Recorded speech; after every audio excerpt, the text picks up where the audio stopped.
story of the invasion began 5 years ago, when the new perspectives of three-dimensional warfare first took shape in Germany's revolutionary strategy of training picked officers to serve simultaneously in all three arms, Army, Navy, and Air Force. First test case of their combined staff work was the assault on Norway. They struck in a triple drive by land, air, and sea. Evading Britain's superior navy, they used swift motor torpedo boats to land the first assault wave.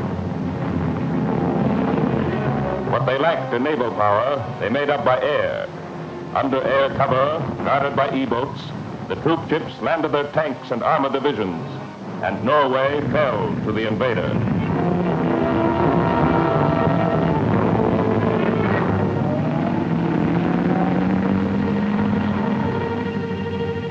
From Greece to Crete, Germany's combined operations staff struck 12 months later with the first airborne invasion in military history, led by dive bombers, followed up by paratroops, gliders, and airborne infantry.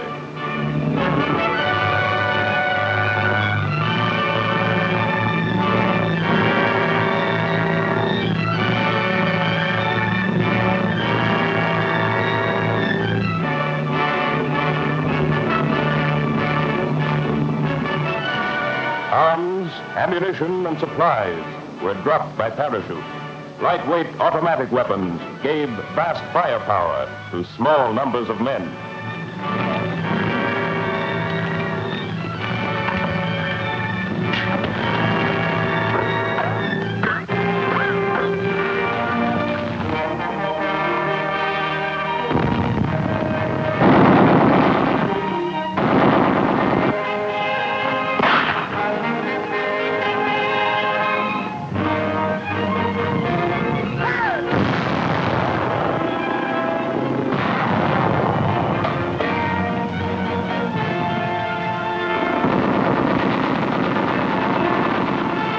Thus, surprise, speed, and superior firepower, the strategic trinity of offensive warfare, was successfully applied to the new tactics of combined operations.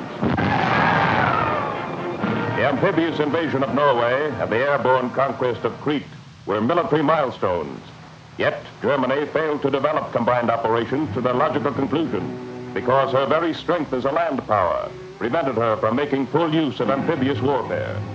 Hers was the center of the continent. She tried to conquer by land Poland,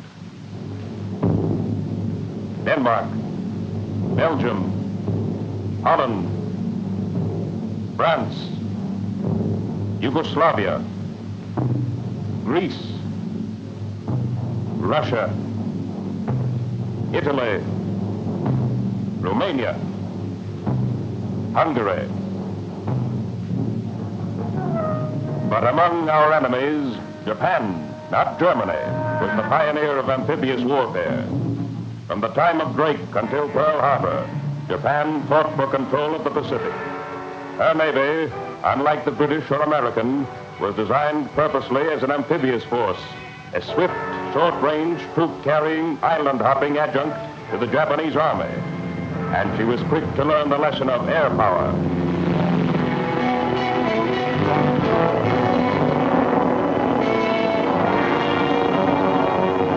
From Germany, she borrowed the dive bomber and adapted it to the needs of amphibious warfare.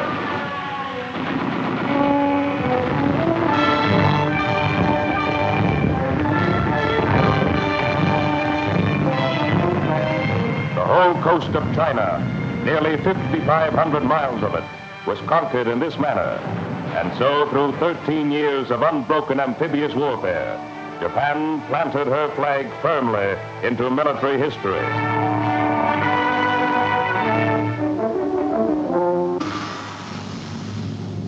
But the greatest amphibious empire of all was the British.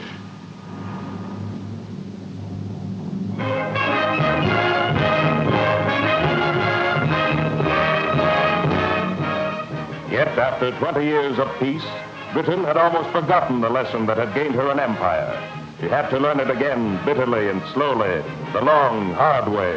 Forced evacuations, amphibious operations in reverse were her taskmasters. From Dunkirk back to England, from Greece to Crete, from Crete back to Egypt. And the murderous beaches, strewn with the bodies of the dead, burned themselves in England's mind for 3 long years.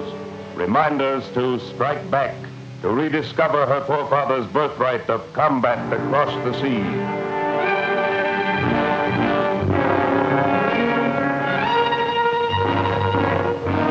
In June 1940, the Combined Operations Command was established with its new methods of training and coordinating combined forces on land, sea, and in the air. Their troops, the commandos, immediately struck all along the Atlantic coast of Europe. Cap d'Erpreche, Guernsey, Lofoten, Spitsbergen, Vauxhall, Grunwald, Saint-Nazaire, Dieppe, Cascade, Longfjord, Lillebo. The commandos were assault troops, trained in the lesson of guerrilla fighting, woodcraft, camouflage, close combat, self-reliance. They lived where they liked, and they kept their arms with them wherever they went. Tommy guns, Sten guns, automatic pistols, hand grenades. They moved swiftly by sea or air, and since their lives depended on their weapons, they took great care of them. With firepower far beyond their number, they struck at night, silently, at a given signal.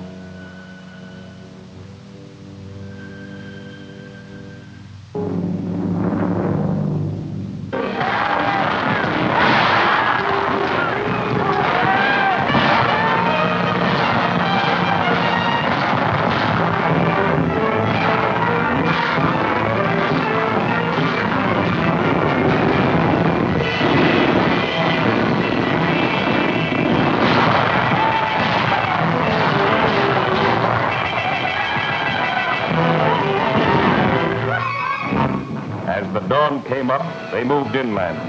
Dynamite was their weapon to complete the job. They blew up enemy installations, centers of communication, radio stations, and other key points of enemy defense. Their work done, they moved away silently, swiftly, by plane or naval transport. Left behind them was not only wreckage, but the memory of a new fighting force, swift, silent, deadly. Soon they moved south, Tragino, Bardia, Crete, Syria, Tobruk, Beri Litoria, Madagascar. Out of these raids grew the first invasions, Oran and Algiers, Sicily, Salerno, Anzio. Here, for the first time, the huge mechanized might of the Western Hemisphere went into action. New landing ships that had long been given industrial priority over all other arms. Richly equipped troops.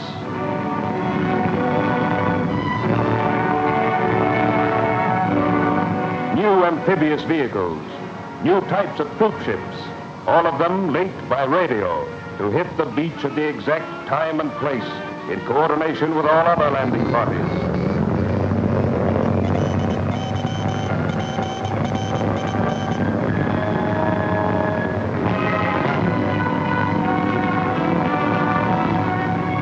The infantry landing ships and the boats that carry the guns, each piece of equipment must come out of the landing crafts with the order and precision of an assembly line. New techniques of loading and balance, specially devised for this purpose.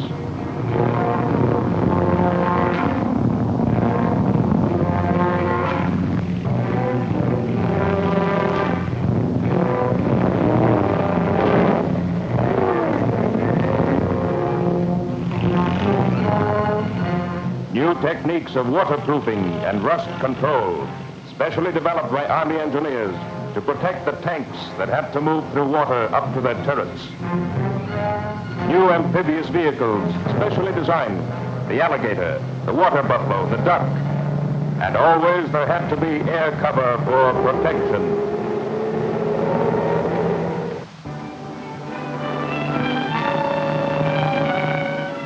As raids grow into invasions, the strategic accent shifts from attack to consolidation. Supplies must be landed. Landing strips must be laid down. Roads must be built.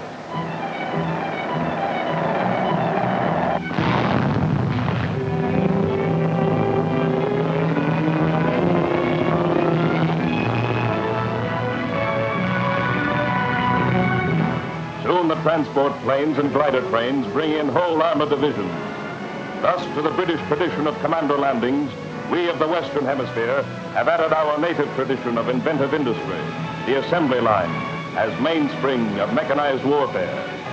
We saw combined operations not only as things the commandos do, but as new strategical principles, logically deriving from the technology of our age.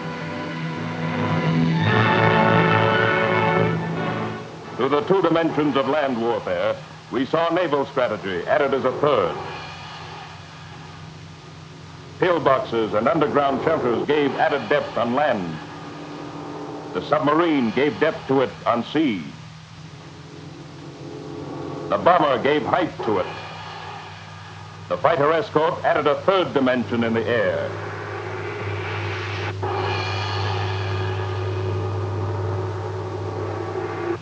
The glider, the parachute, the gasoline-driven assault boat, and the amphibious tank made modern industry's contribution to the tradition of mobile warfare.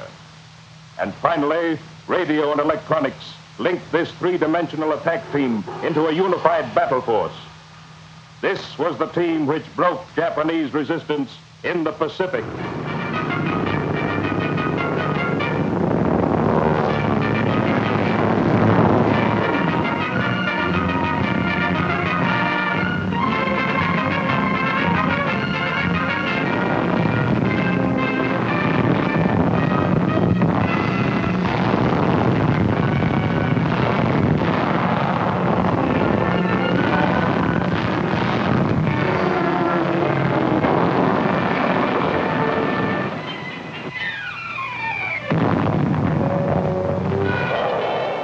The assault boats, lowered from the big transports, went in for the kill. Above them, always, our planes kept watch. Yet at the last moment, enemy bombers sometimes managed to set their own beaches afire with oil bombs.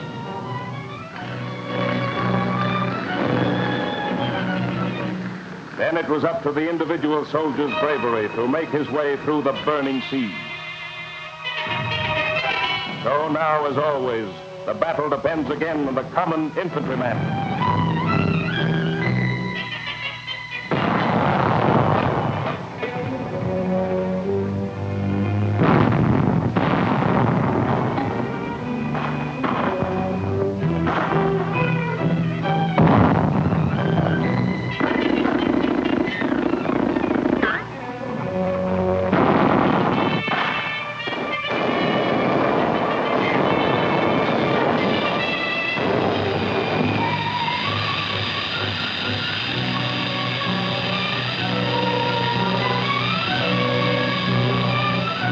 We saw the now familiar picture of the dazed Japanese surrendering in his bare loincloth. Thus, in the 5th year of the war, trained by commando raids in the north, invasions in the south, and island battles in the Pacific, we are finally attacking the enemy's main bastion. To meet our invasion fleets, spread from Norway to the Mediterranean, Germany has had to disperse her forces. Under her very eyes, our fleets probe for weak points all along the coast to converge on D-Day into a solid battering ram and strike at the beaches through the barrage of the coastal guns.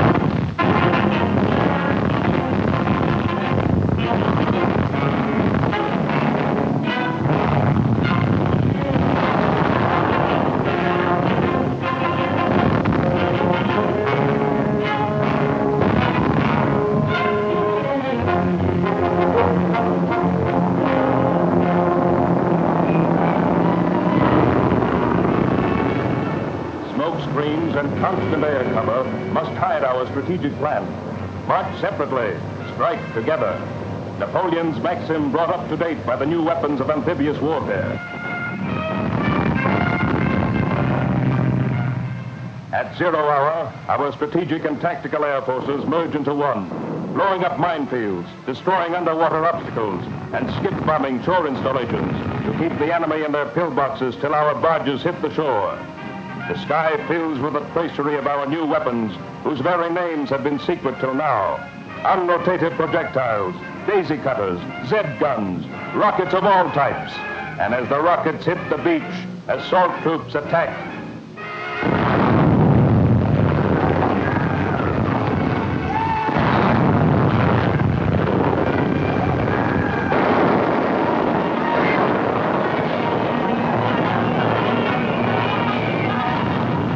The first wave breaks across the beaches to provide covering fire for the next.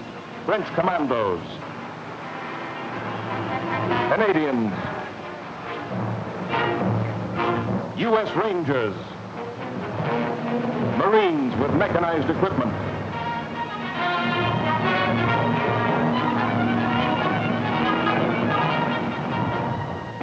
Fire support from sea and air on a narrow beachhead means barrages within 100 yards of the advancing troops.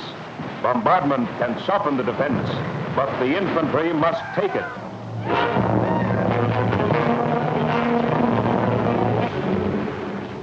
Through bombs and shells, past wreckage of tanks, over the bodies of the dead, through the burning graveyards of armored divisions,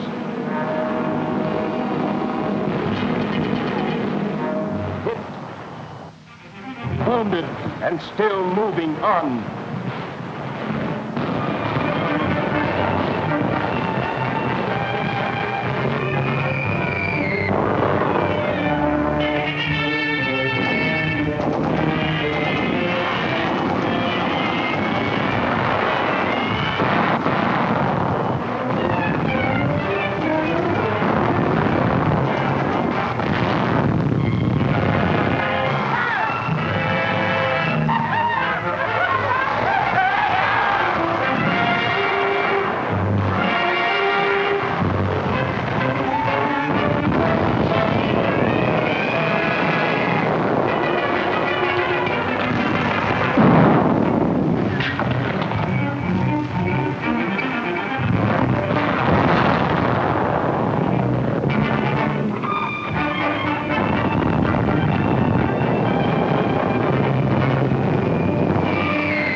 From their dugouts, the enemy's long-sheltered troops must finally venture into open combat.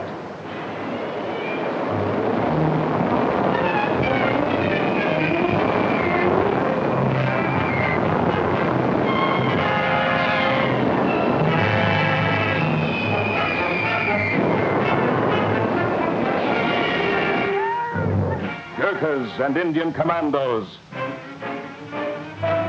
Canadians and Anzacs carry the spearhead of attack.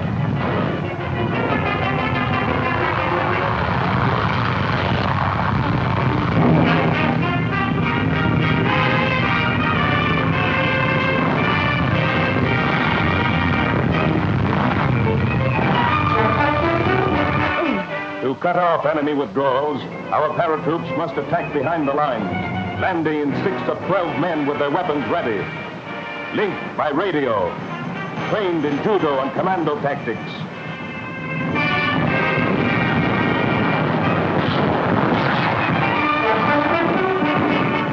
Striking silently and killing swiftly.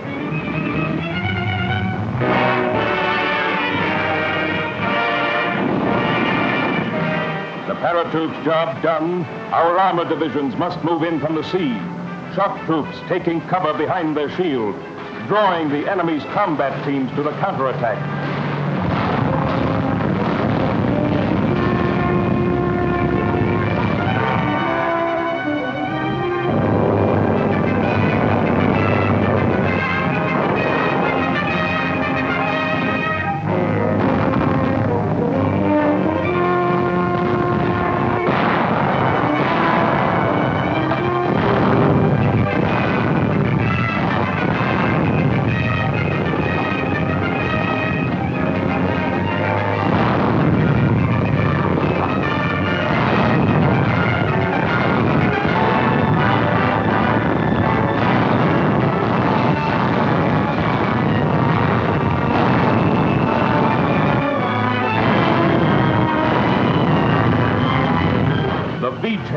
are the beginning. The main job lies beyond.